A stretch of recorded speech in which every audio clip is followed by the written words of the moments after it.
Oi, tudo bem? Vamos continuar hoje com os nossos estudos de literatura brasileira, das origens aos nossos dias, do José de Nicola, editora Scipione. Esta obra aqui é de 1996. Nós estamos no capítulo 12, estudando sobre o modernismo, sobre a Semana de Arte Moderna. E hoje vamos estudar os antecedentes da Semana de Arte Moderna. Aqueles anos anteriores à semana e que foram primordiais, né, para que os nossos artistas, nossos escritores pudessem manifestar também, né, a sua poesia, a sua obra. Como afirmou Mário de Andrade, a Semana de Arte Moderna ela foi identificada como o brado coletivo principal de um novo espírito, uma nova maneira de ver a realidade. Consequência, então, de uma série de transformações, tanto no âmbito internacional, como no interno, tanto no campo artístico, como no político e social. Portanto, para se ter uma ideia mais precisa do que foi a Semana de Arte Moderna, é necessária uma rápida retrospectiva nos 10 anos anteriores à sua realização. Então vamos percorrer aqui esses momentos que antecederam a semana. Em 1911, por exemplo, o Oswald de Andrade, ele funda um semanário humorístico chamado O Pirralho. Em suas memórias, ele vai falar desse semanário, da importância desse semanário. Então, abre aspas. Foi o semanário paulista O Pirralho, que fundei e dirigi sob a égide financeira de meu pai, tendo um caricaturista de primeira ordem, Voltolino, e ligando-me a um grupo de literatos, lancei o semanário com êxito.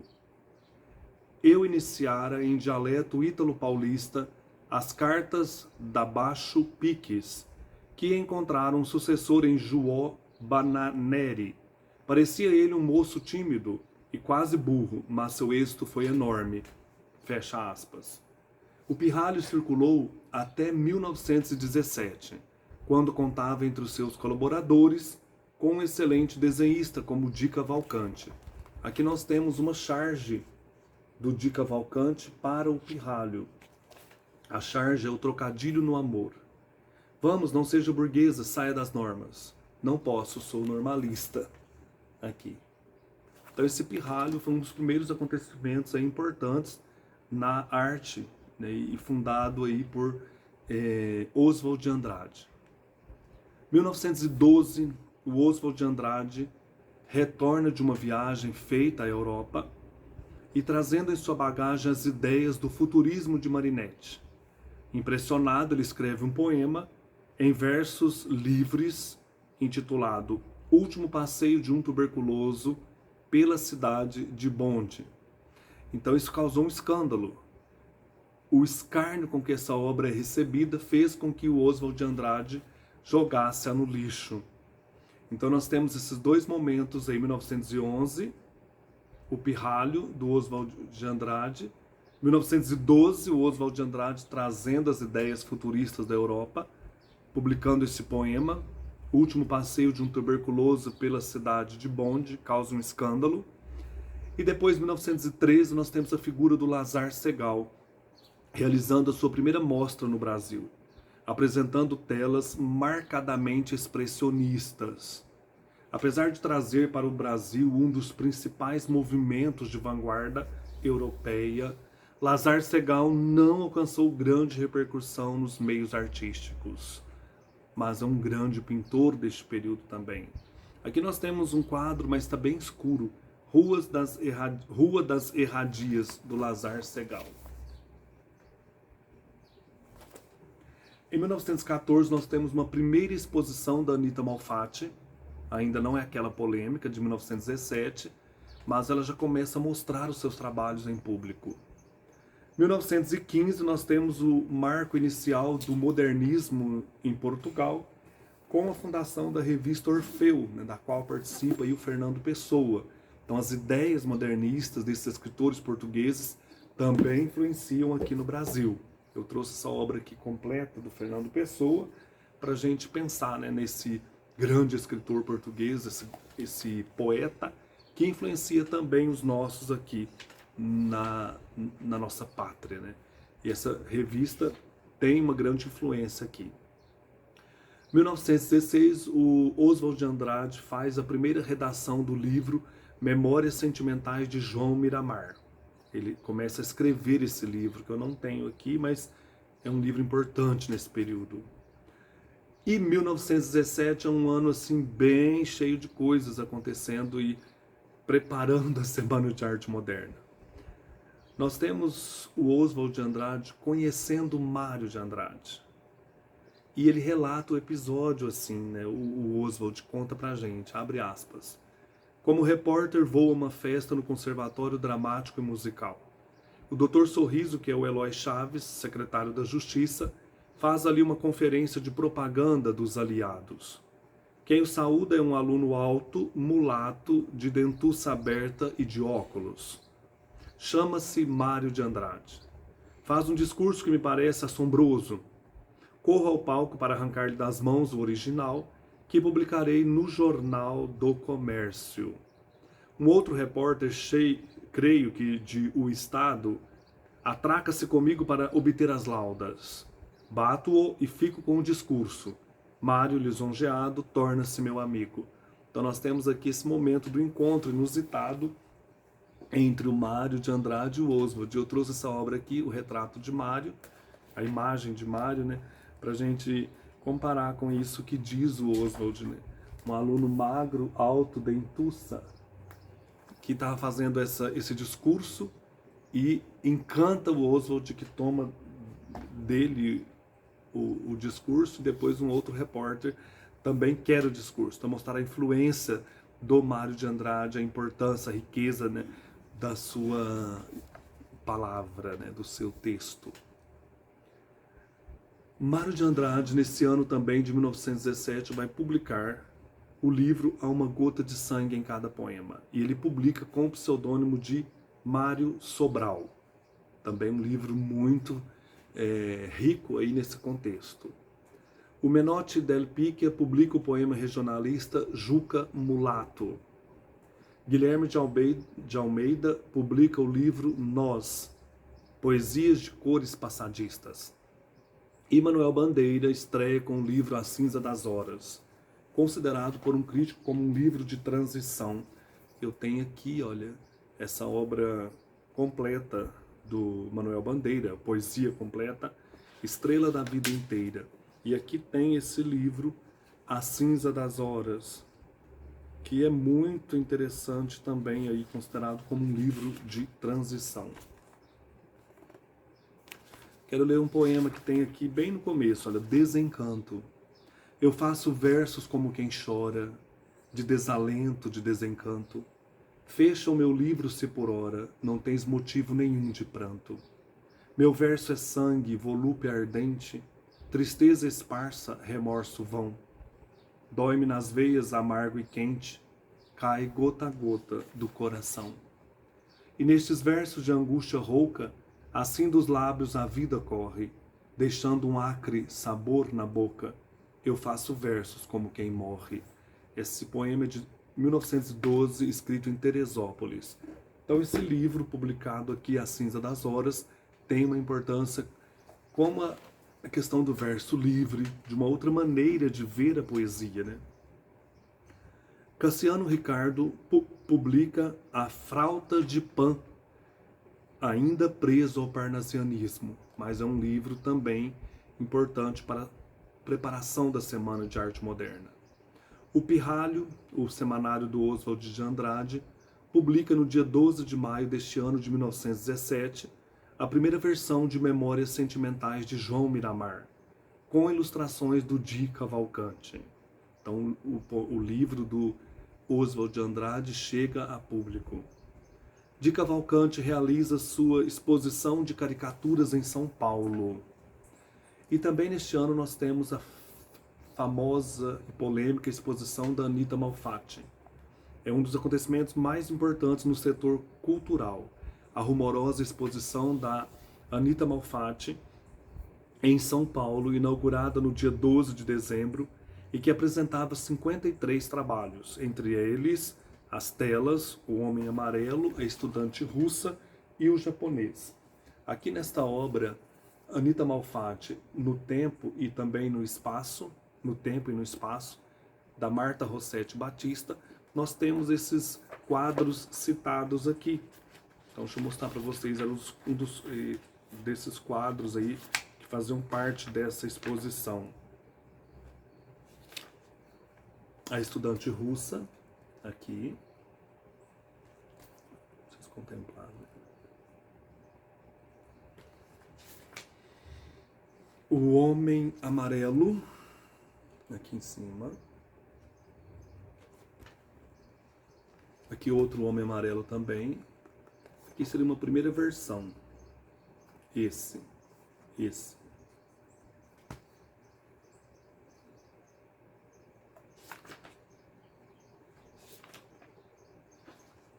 O Japonês também lá. Então esse tipo de pintura aqui, bem moderna, né, da Anita Malfatti, causa um escândalo tremendo. E aqui o livro vai trazer para nós todo esse burburinho aí, né? Principalmente um escritor que nós gostamos muito, né?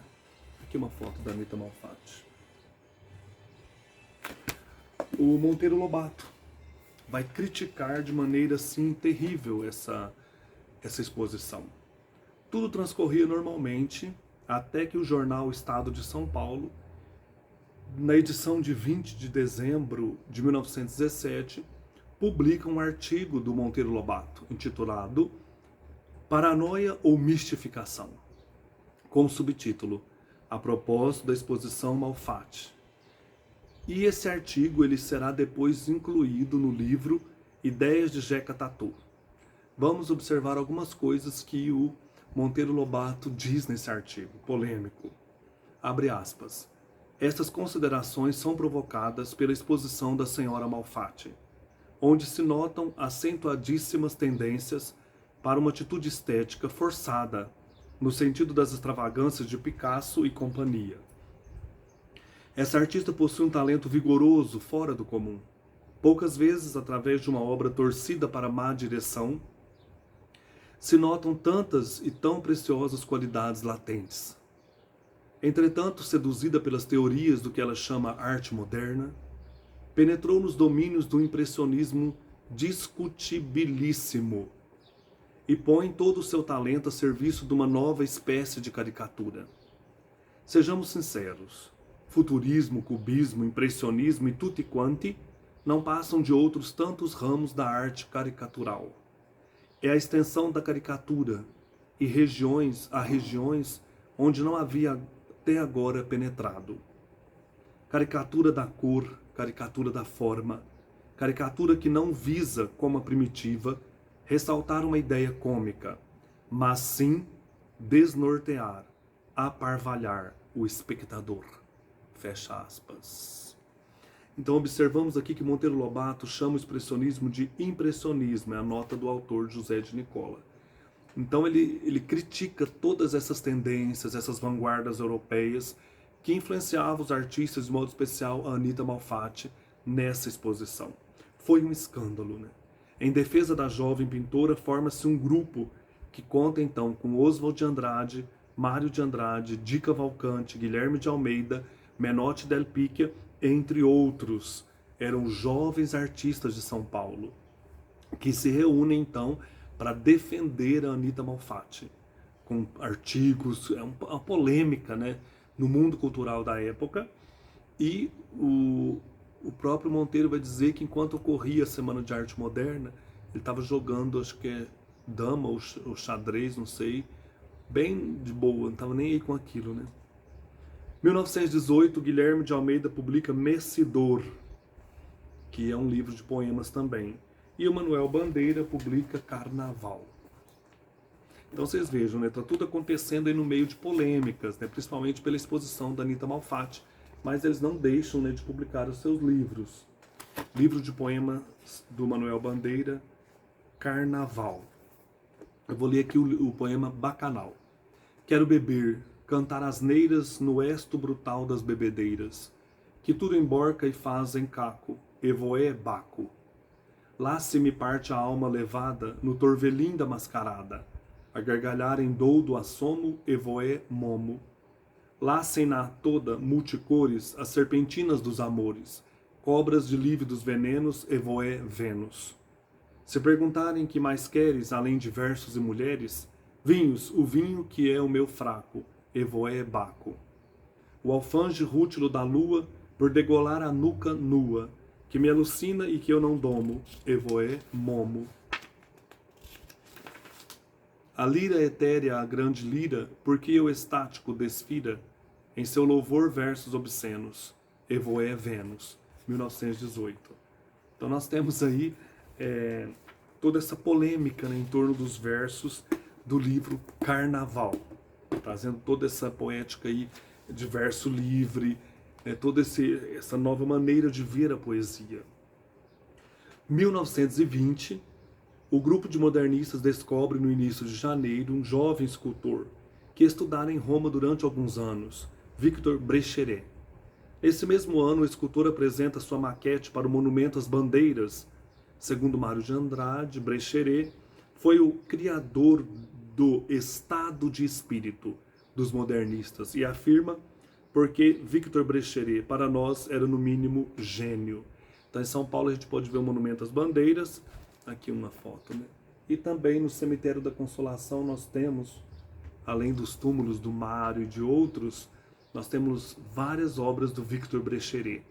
E aqui o Mário diz, para nós ele era no mínimo gênio. Ele traz também essas ideias modernas para o período aqui de ebulição na arte brasileira. 1921, segundo depoimento de Rubens Borba de Moraes, sobre a semana.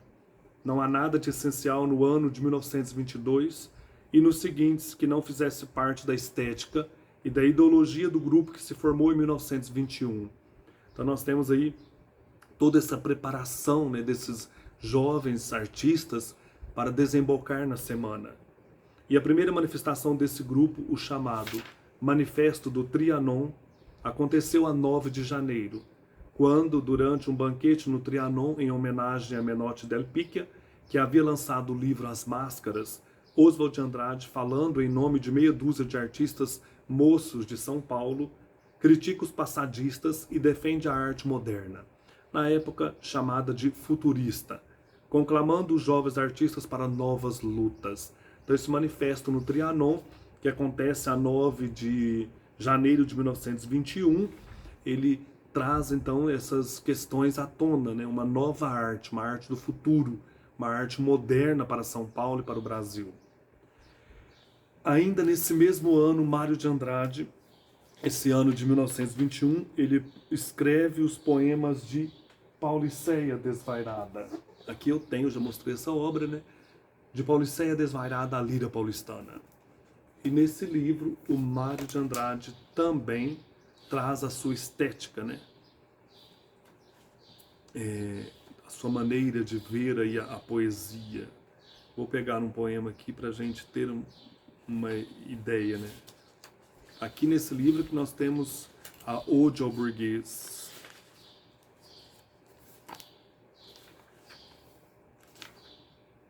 Tietê. Era uma vez um rio, porém os bárbaros gatos dos ultranacionais esperiamente havia nas manhãs cheias de sol do entusiasmo as monções da ambição e as gigantescas vitórias. As embarcações se engravam rumo do abismal descaminho, a roubos, lutas, setas, cantigas, povoar. Ritmos de Brecheret e a santificação da morte. Foram-se os ouros e o hoje das turmalinas. Nadador, vamos partir pela via do Mato Grosso? E mais 10 braçadas. Quina, Migone, hat e stories, meia de seda. Vado a pranzare com la ruti. Ele está mostrando toda essa Pauliceia desvairada nessas várias etnias, tendências aí dentro de São Paulo, né? Os imigrantes, tudo isso nesse poema, né? O Tietê que já está poluído, né? Todo esse mundo que o Mário de Andrade coloca nesse livro também influencia a Semana de Arte Moderna. Nesse mesmo ano de 1921, exposição de Vicente do Rego Monteiro no Rio de Janeiro. Esse eu não conheço, esse Vicente do Rego Monteiro, né? No mês de agosto de 1921, dá-se outro escândalo em nossas artes. Mário de Andrade publica uma série de 7 artigos críticos sobre os poetas parnasianos, que ainda dominavam o ambiente literário oficial, estavam ainda convivendo, intitulada Mestres do Passado. Nesses artigos, entre outras ironias, ele afirma, abre aspas, malditos para sempre os mestres do passado, que a simples recordação de um de vós escraviza os espíritos no amor incondicional pela forma. Que o Brasil seja infeliz porque vos criou, que o universo se desmantele porque vos comportou, e que não fique nada, nada, nada, fecha aspas. Então a crítica aos parnasianos aí nesses artigos de 1921 do Mário de Andrade. Em novembro de 1921 acontece a exposição de Di Cavalcanti intitulada Fantoches da Meia-Noite.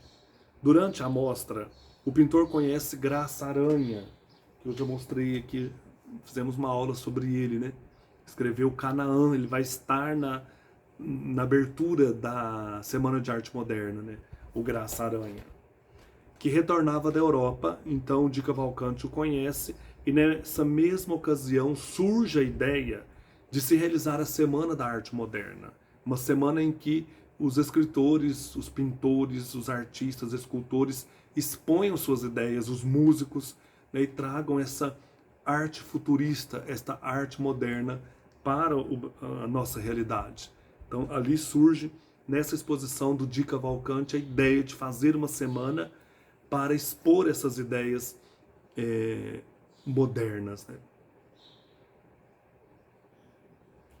Aqui nós temos duas notas, olha, primeiro.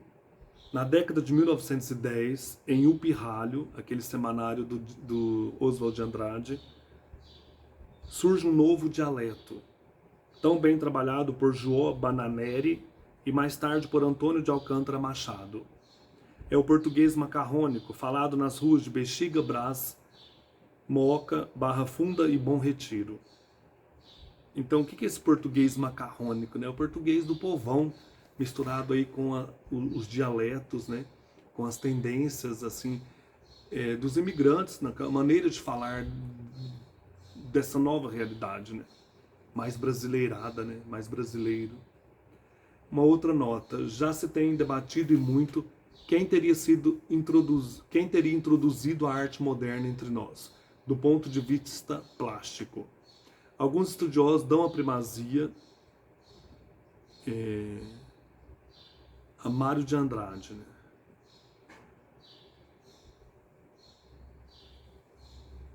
Alguns estudiosos dão a primazia e outros... Mário de Andrade pronunciou-se a respeito em longo artigo incerto na Folha da Manhã. Reconheceu então a prioridade puramente cronológica do pintor russo, Lazar Segal. Então alguns dão a primazia a Lazar Segal. Hoje, brasileiro, para dar uma prioridade de eficiência de ação e arregimentação indiscutíveis. Outros dão a primazia a Di Cavalcanti, né?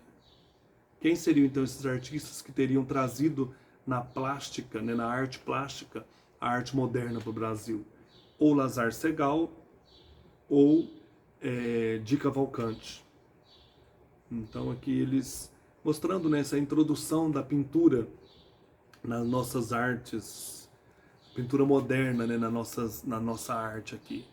O Lazar Segal e Di Cavalcanti são os dois representativos, claro, junto com a Anita Malfatti. Aqui nós temos um cartaz do Di Cavalcanti para a Semana de Arte Moderna, um cartaz bem conhecido também. Então esses antecedentes, aqui com os escritores publicando seus poemas, esses semanários, essa questão das exposições de pinturas, essas polêmicas, tudo isso vão preparar a Semana de Arte Moderna, que acontecerá em fevereiro de 1922 no Teatro de São Paulo, que na verdade serão apenas 3 dias, mas que causam, né, um grande rebuliço na arte, na cultura brasileira. Na próxima aula, então, nós veremos a realização do evento. O que aconteceu nesses dias lá no Teatro de São Paulo, Teatro Municipal de São Paulo. Um abraço e até mais.